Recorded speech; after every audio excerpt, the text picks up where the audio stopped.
Welcome back. This is Mr. Hassan's Maths channel.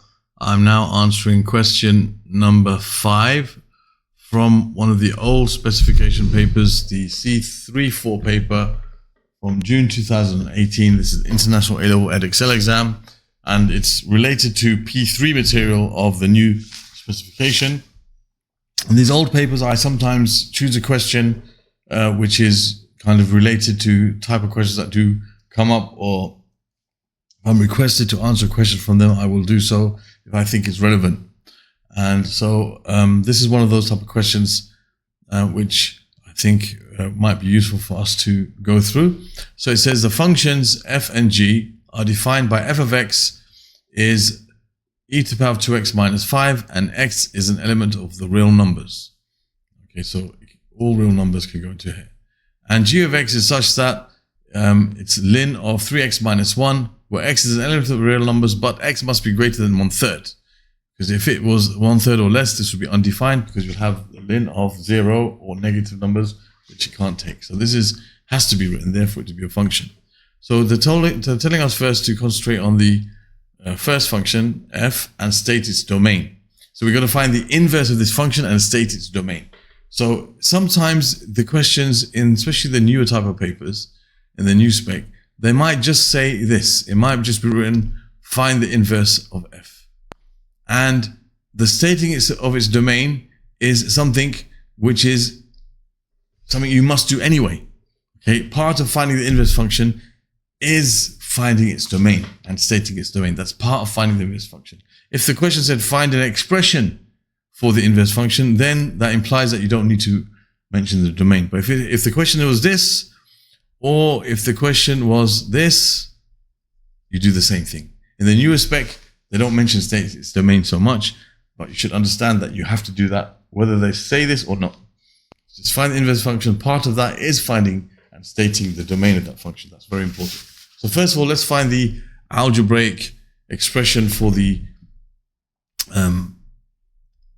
domain, for the inverse of this function. So first of all, I'm going to call it f of x equals f of x equals e to the power of 2x minus 5. And this and f of x are basically used interchangeably. They basically mean the same thing. So I'm going to say let f of x be y. So I'll call this y equals e to the power of 2x minus 5. Now what I'm going to do is, and a lot of people don't do it at this stage, but I'm going to, at this stage, replace the x with y and replace the y with x. Because when we're finding the inverse, we're basically swapping the x and y axes around. Now, when I make y the subject of this, okay, when I make y the subject of this, I will have found the expression for the inverse. So I have to add 5 to both sides. I have e to the power of 2y. Now, this y, which I want to make the subject, I want to say y equals, it's trapped in the power of this number e. So to release it from that power, I must take the ln of this side. Okay, therefore I must take the ln of the other side as well. Okay, this leaves me with 2y, because using the power law, we'll have 2y times ln e, and ln e is 1, because it's log to the base e of e. So we're left with 2y equals ln of x plus 5. So therefore we can say y is equal to a half of ln of x plus 5. Okay, let me just put this over there, because that was for the beginning part. And now that means this is now our inverse function. So the inverse function, which we write as f inverse x, is equal to a half times the ln of x plus 5. Okay, now we have to state the domain of the function. Now for the domain of the inverse function, what we need to do is, because the original function has no restrictions in its domain, we can just look at this function here and see from it, okay, what values of x can this take. And we know that the ln function can never have a 0 or negative input. So we can say that x plus 5 has to be always greater than 0, in which case x must be greater than negative 5. So the domain of this function is x is greater than negative 5. So that's stating the domain. Now that's very simple in this particular case, because we know the ln function, how it works, and how, the input can never be 0. It has to always be greater than 0. So the input is x plus 5. X plus 5 is greater than 0. That means x is greater than negative 5. Now, sometimes there might have been some other restrictions to this, like it might be the domain was only, for certain values of x, starting somewhere or starting somewhere or starting somewhere and not ending. So we should also be able to understand how to deal with that type of question if there was some other kind of limitation to the original function. And we can do that by looking at the range of the original function. Okay, so I'm going to show you how to do this, even though it's not really necessary, but it's something that's important because it does come up. Okay, so supposing I was to make a sketch of this function. Okay, if I was to do e to the power of 2x, that's the same as e to the power of x squared.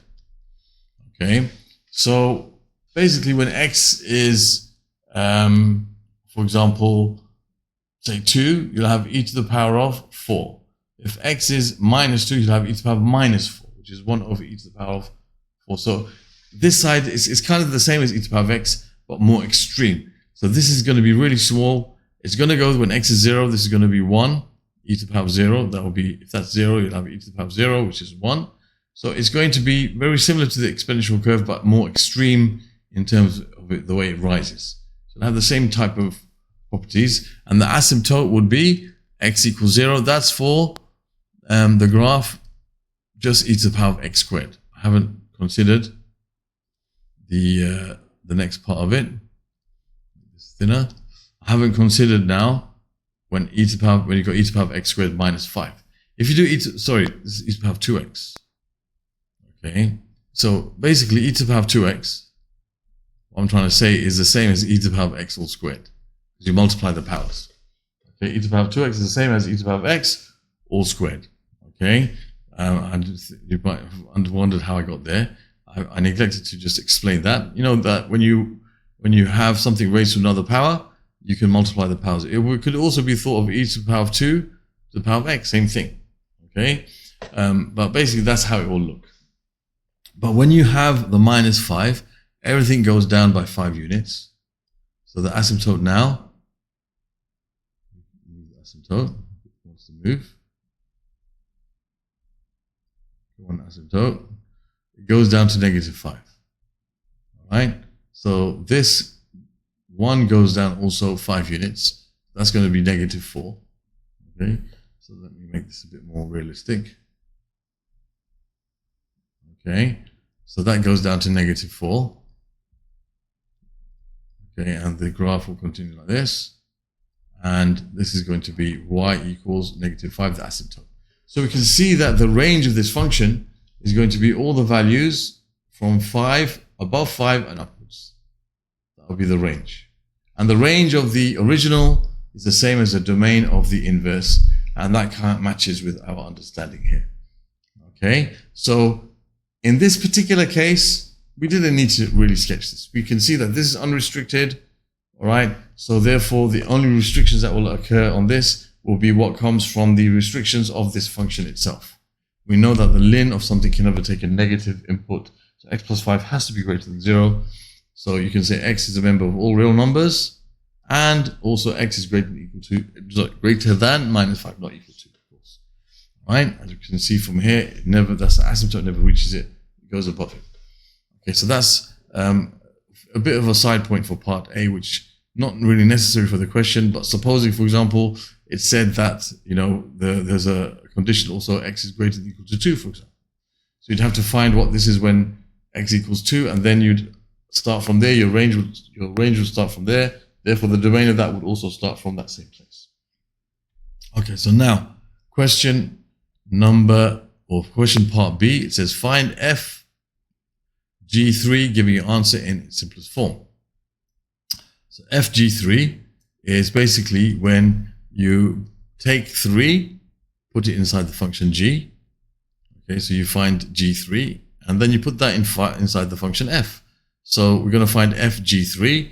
Now g3 is when you put 3 inside here. So you're finding f of the ln of 3 times 3 minus 1.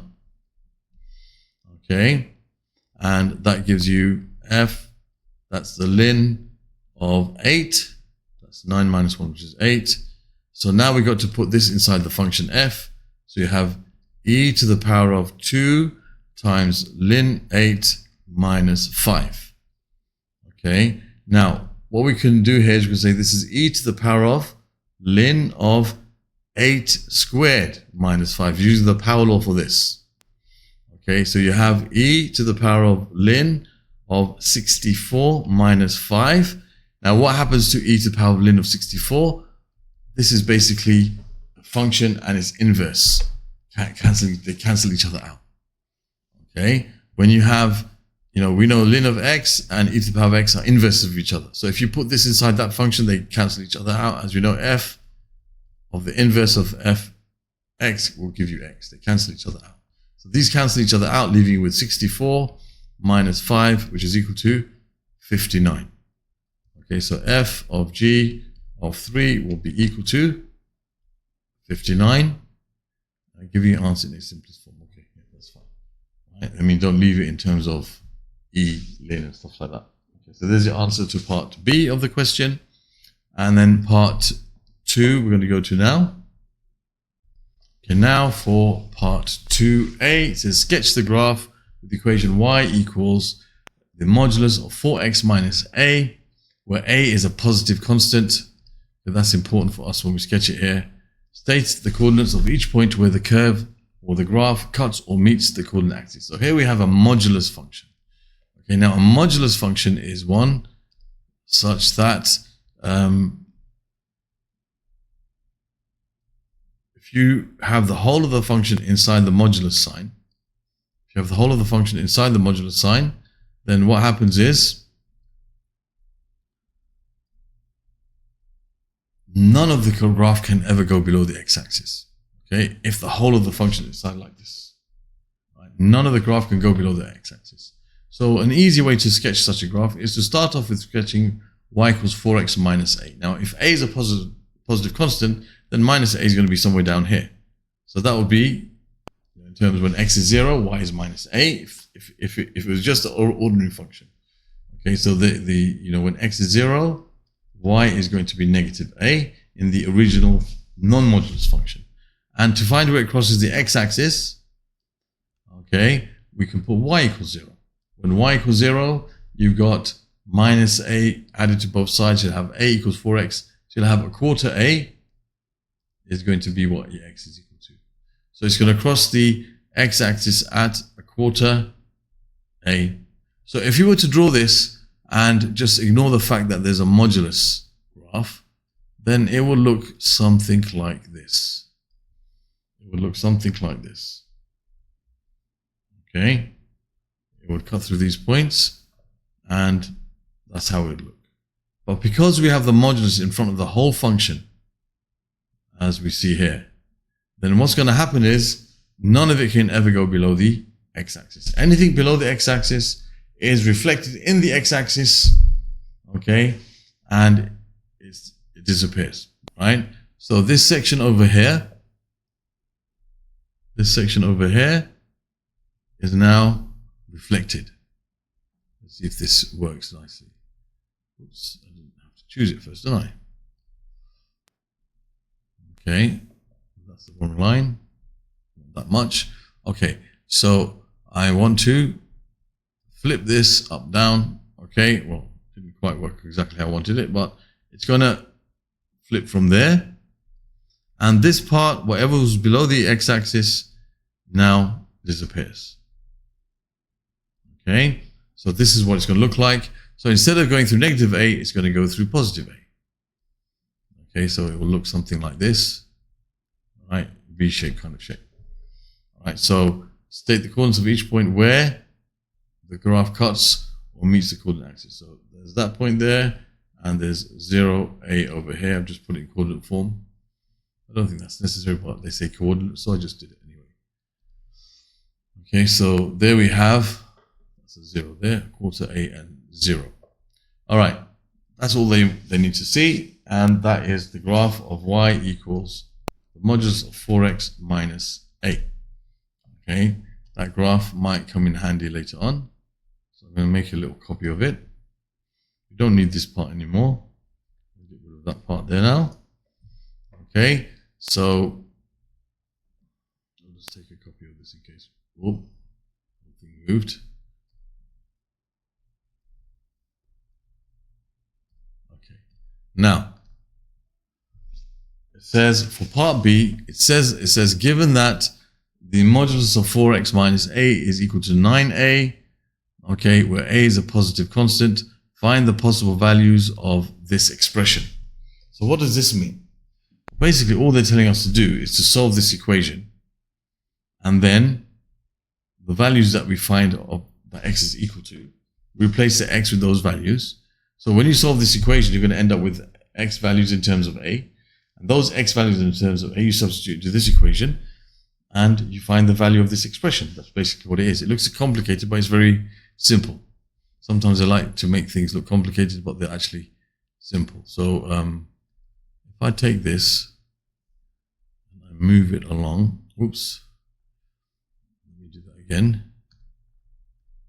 I take this and I move it along over here. Okay, so we want to solve the equation where the modulus of 4x minus a equals 9a. So it's always a good idea to make a sketch. Now, y equals 9a, if a is a constant, it's just like a horizontal line, which will be up here somewhere in the positive side. We don't know the value of a, so it's going to be some horizontal line that just goes through the number 9a. That's all. All right, so it could be a line like this, for example. Okay, this could be the point 9a. Okay, and these are the solutions to that equation. So basically, to solve this equation, we can just take the positive argument and the negative argument, or even simpler. This is very simple. Algebraically, it's very easy to do. We can see there are going to be two solutions. There's no four solutions here. So we can just say 4x minus a equals 9a will give us one solution, and 4x minus a equals negative 9a will give the other solutions. Technically, this is going to give us that answer. And this is the answer that we get when we equate 9a to minus 4x plus a. This graph is actually y equals minus 4x plus a. And this is y equals 4x minus a, this part of the graph, up to this point here. Okay, so we're finding what that equals 9a, and we're finding what that equals 9a. These two equations will give us the same answers. So we're going to say 4x is equal to 9a plus a, which is 10a. So x is equal to 10 over 4, which is 5 over 2a. And here 4x is equal to minus 9a plus a, which is minus 8a. So x is equal to negative 2a. Now all we need to do now is just replace inside this the values of x. So we got two possible values. So when x is equal to, let's start with the easy one, minus 2a. Then we can say that this expression will have the modulus of negative 2a, take away 6a, plus 3 times the modulus of minus 2a. Now that's going to give you the modulus of negative 8a, plus 3 times 2a. That's just going to become 2a, right? So that's going to become 8a. So you'll have 8a plus 6a, which is equal to 14a. So there's one answer. And then we can say when x is equal to 5 over 2a, 5 over 2a, we have the modulus of minus 5 over 2a minus 6a plus 3 times 5 over 2a.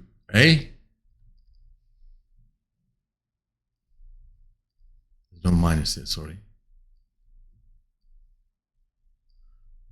That's just x, right? So x is 5 over 2. That's 5 over 2a minus 6a plus 3 times 5 over 2a. So what's that going to give us? Let me just make a bit of space here. Okay, and that's equal to 5 over 2 minus 6. 5 over 2 minus 6. That's like 5 over 2 minus 12 over 2. Right? 12 over 2. So 5 over 2a minus 12 over 2a. I'm just trying to put these together in terms of, this is plus 3, that's 15 over 2a. Okay, this is going to be positive completely, so this 15 over 2a. So this gives us the modulus of negative 7 over 2a plus 15 over 2a. Okay, 5 minus 12 is 7. And then we can just consider this as 7 over 2a. Remember, a is a positive constant, so this whole thing will be negative. Modulus of that will make it positive, plus 15 over 2a, which gives you 22 over 2a, which is equal to 11a.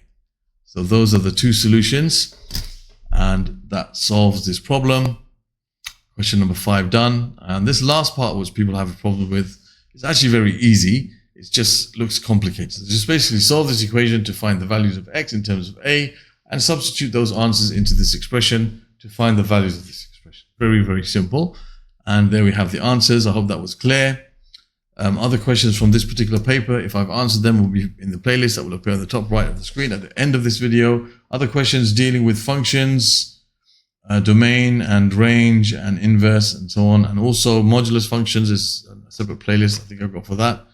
You can find them in those playlists over there, and you can subscribe to my channel by clicking on this link at the top. Thank you for watching, and see you soon.